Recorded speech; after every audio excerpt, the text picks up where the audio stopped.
Anne-Josée, je vous retrouve avec un jeune peintre illustrateur de Québec que vous venez juste de découvrir. Vous l'avez découvert ici, d'ailleurs, sur la rue Saint-Jean. De l'autre côté de la rue, Oui. quand l'heure vient cogner à notre porte. Ça a été un coup de foudre, hein, quand vous avez vu ce Oui, qu'il faisait. Il vraiment, s'appelle coup de Félix cœur. Girard. Et il dessine d'aussi loin qu'il se souvienne.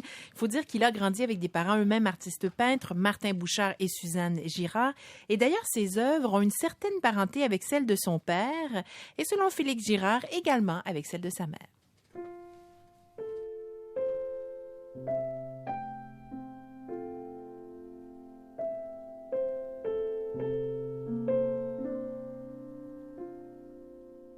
C'est un peu un mélange entre les deux parce que mon père fait des choses qui sont beaucoup plus figuratives. Ma mère, c'est beaucoup plus dans l'abstrait, disons. Puis moi, j'essaie d'aller chercher un peu de ces deux choses-là, mais tout en faisant quelque chose de complètement différent puis qui m'appartient. Oui, parce que votre technique est pas la même du tout, là. Non, c'est ça. Non. Justement, le dessin vous a mené à la peinture. Oui. En fait, expliquez-nous la différence entre votre rapport au crayon et votre rapport à la peinture. La peinture, c'est venu par après. C'est sûr qu'à la base, moi, c'était plus le dessin. Moi, de toute manière, c'est la ligne qui m'intéresse beaucoup puis que j'aime travailler. Donc, c'est vraiment... je pense que je suis plus à l'aise à la base avec un crayon qu'avec un pinceau. Et c'est aussi pour ça que mes peintures sont détaillées de cette façon-là. La technique que j'utilise, c'est que je fais un dessin au crayon graphite très détaillé que je colore par la suite avec l'acrylique. Donc, et c'est pour ça que je travaille aussi sur du papier aquarelle au lieu de travailler sur de la toile, parce que la toile ne permet pas nécessairement de faire un dessin détaillé avant de passer à la peinture. La peinture, c'est pour mettre les choses en couleur, pour donner un rendu beaucoup plus fini au tableau, mais ça demeure du dessin. Ça demeure du dessin, oui. Je regardais l'une de vos peintures qui est exposée à la brûlerie Saint-Jean. Oui. Et je voyais que c'était de l'acrylique, puis je me disais pourtant ça me fait penser à de l'aquarelle. Donc c'est le papier qui donne la texture comme ça. Exactement, ben c'est ça, c'est un papier aquarelle et c'est aussi une technique qui est proche de celle de l'aquarelle, c'est-à-dire mais avec de l'acrylique. Ouais, c'est ça. J'utilise des couches successives de peinture très peu opaques. Puis c'est la succession de ces couches-là qui va finir par donner la couleur et la texture à la peinture. Donc c'est un peu comme travailler de l'aquarelle, mais c'est ça avec beaucoup d'eau. Dans les toiles qui sont présentées, les toiles et les dessins qui sont présentés, on est beaucoup dans les teintes un peu de jaune. Oui. Je trouve qu'ils donnent un peu accès à une impression de mélancolie aussi, comme si on voyait sous la patine des ans ou du souvenir. Ouais.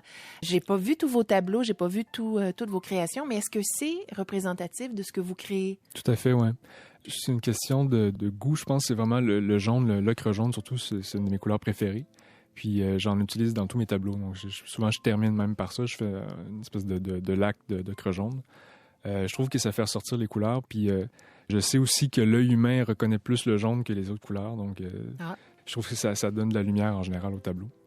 Moi, ce qui m'a beaucoup touchée dans vos tableaux, c'est que il y a de la douceur, il y a du rêve, il y a de la mélancolie. Puis je trouve qu'il y avait beaucoup de solitude aussi. Oui. Je suis quelqu'un d'assez solitaire, même si j'aime beaucoup mes amis, que j'aime discuter avec eux, tout ça, j'ai besoin de petits moments de solitude. Puis c'est vraiment, c'est quand je suis seul que je peux être dans mon monde, puis peindre. Puis d'ailleurs, c'est souvent là que je trouve l'inspiration. Donc c'est pour ça que les tableaux vont toujours chercher un petit peu ça, là, je pense. Parce que sauf exception, vos personnages sont toujours seuls. Oui.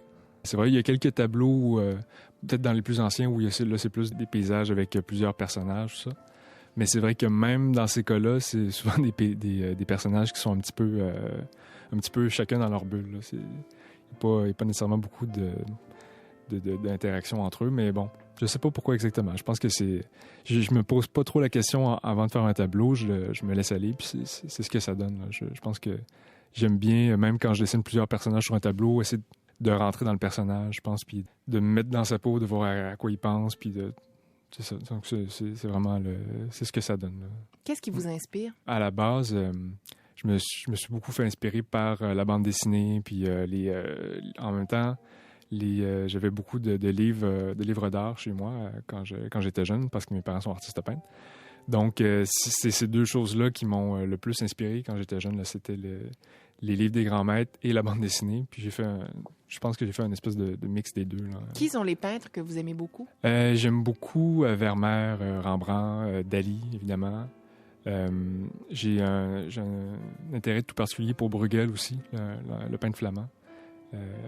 C'est vraiment des peintres qui sont pas nécessairement tous pareils, qui font pas des choses qui se ressemblent nécessairement, mais je sais pas pourquoi, j'ai été... Non, mais je vois le lien avec, avec vos peintures. Moins Dali, là, mais...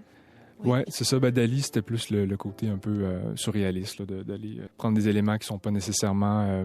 Il y a ce tableau, entre autres, magnifique, où on voit un homme qui est près d'un arbre et la maison tient sur une branche. Il y a une petite maison qui est magnifique. C'est ça, des fois, d'aller mettre des éléments qui... un peu insolites dans un tableau. Je trouve que ça donne quelque chose d'intéressant. Puis... Et il y a une part d'enfance aussi dans vos tableaux qui est très présente. C'est sûr que j'ai commencé à faire de la peinture étant enfant, puis c'est vraiment cet univers-là qui m'inspire beaucoup à faire de la peinture. Là. Et qui vous porte encore, visiblement. Oui.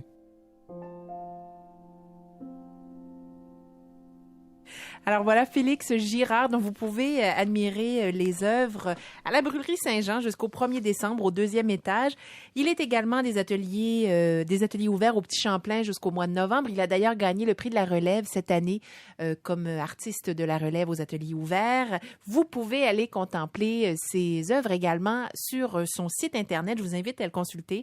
C'est vraiment intéressant, ça donne une bonne idée. Alors, c'est le www.felixgirard.com. Alors, un jeune homme avec beaucoup de talent. Ça a été le coup de foudre automatique oui, en ce qui vous concerne. Merci beaucoup, Anne-Josée. Je vous en prie.